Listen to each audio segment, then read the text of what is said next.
ભલે મિત્રો મારી મમ્મી આ દુનિયામાં અત્યારે હયાત નથી, બટ એની ટેસ્ટી રેસિપી આજે હું તમારા સાથે શેર કરી રહી છું. એટલી ટેસ્ટી રેસિપી છે મિત્રો.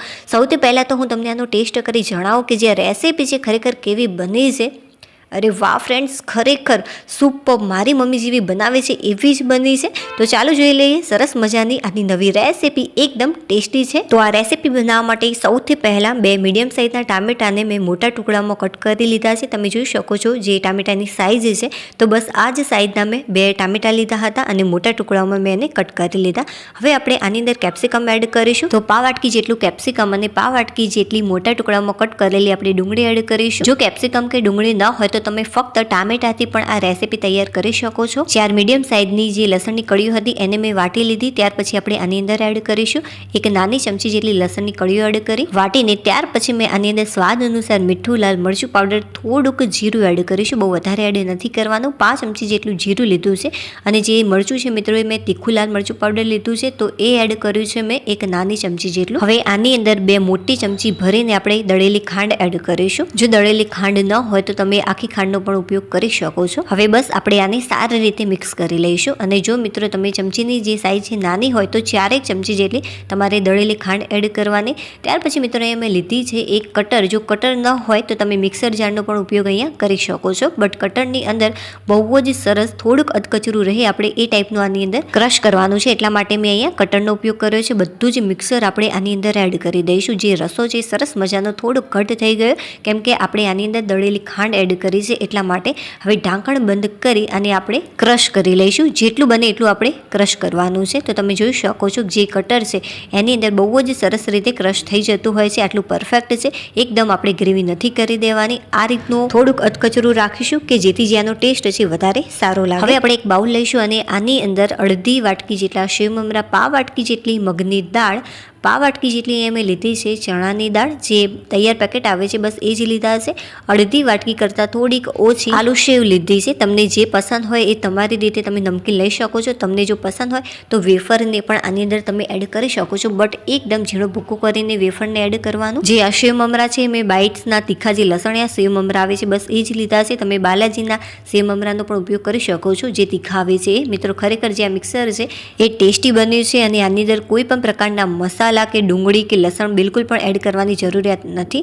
બસ હવે હાથ વડે થોડુંક આપણે ક્રશ કરી લઈશું. એકદમ ભૂકો નથી કરી દેવાનો, બસ આટલું ઇનફ છે.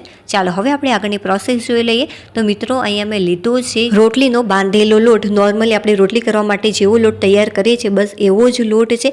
એકદમ સોફ્ટ નથી લેવાનો, આટલો ઇનફ છે. કદાચ વધારે પડતો તમે સોફ્ટ બાંધતા હોય તો તમારે થોડોક ઘઉંનો ઝીણો લોટ એડ કરી થોડોક આને કડક કરી દેવો, મતલબ કે પરાઠા જેવો, તો પણ ચાલશે.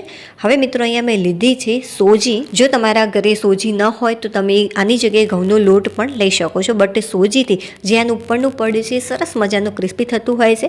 તો સારા એવા પ્રમાણમાં અહીંયા મેં સોજીથી આને કોટ કરી લીધી છે અને ત્યાર પછી આપણે આને વણી લઈશું. તો જેટલી આપણે રોટલીની સાઇઝ રાખતા હોઈએ છીએ વણવામાં બસ એટલી જ સાઇઝ આપણે આની રાખીશું. તો ઉપરથી આપણે થોડી થોડી આ રીતે સોજી એડ કરતા જઈશું અને સરસ મજાની રોટલી ટાઈપ એકદમ પાતળો શેપ આને આપી દઈશું.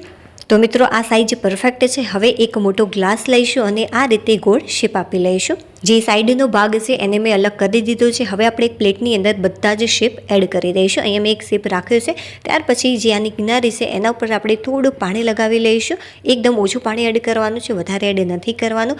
બસ આંગળી ભીની થાય ત્યાં સુધી પાણીમાં રાખી અને આ રીતે કવર કરી લઈશું. ત્યાર પછી આપણે અડધી ચમચી જેટલું જે આપણે મિક્સર બનાવ્યું હતું એ એડ કરી અને સાઈડની જે કિનારીનો ભાગ છે એ હાથની મદદથી થોડું પ્રેસ કરી લઈશું. તમે આને આ રીતે પણ રાખી શકો છો અને વધારે તમારે એટ્રેક્ટિવ બનાવવું હોય તો સાઈડનો જે ભાગ છે કાંડા ચમચીથી આ રીતે તમારે કવર કરી લેવાનો. તો સરસ મજાનો આનો શેપ તૈયાર થઈ જશે. બધા જ મેં ઘૂઘરા આ રીતે તૈયાર કરી લીધા છે. હવે બસ ગરમ તેલની અંદર આને ફ્રાય કરવાના છે. પણ મિત્રો કઈ રીતે ફ્રાય કરવાના છે એ પણ જોઈ લેજો. તો જે ગેસની ફ્લેમ છે શરૂઆતમાં મેં ફાસ્ટ રાખી હતી. તેલ થોડુંક ગરમ થાય આટલું ઇનફ છે, બહુ વધારે પડતું ગરમ નથી કરી દેવાનું.